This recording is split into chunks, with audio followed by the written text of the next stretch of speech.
Toktari mahalla fuqarolar yig'ini hududida 9-oilaviy poliklinika qurilish tugab, ushbu binoning ishga topshirish marosimini o'tkazamiz. 9-oilaviy poliklinikaning binosi 1956-yilda qurilgan kolxozning eski idorasi bo'lib, klub qayta bo'linib, ambulatoriya sharoitiga keltirilgan edi.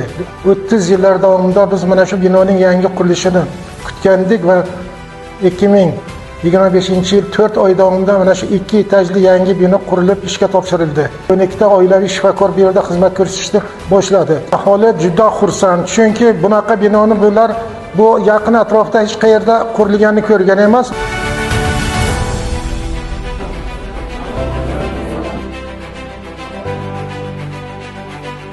9-oilaviy poliklinika 3 milliard to'da asosida qurilib bitkazildi. 100 qatnovga mo'ljallangan 2 etajli 24 ta xonadan iborat.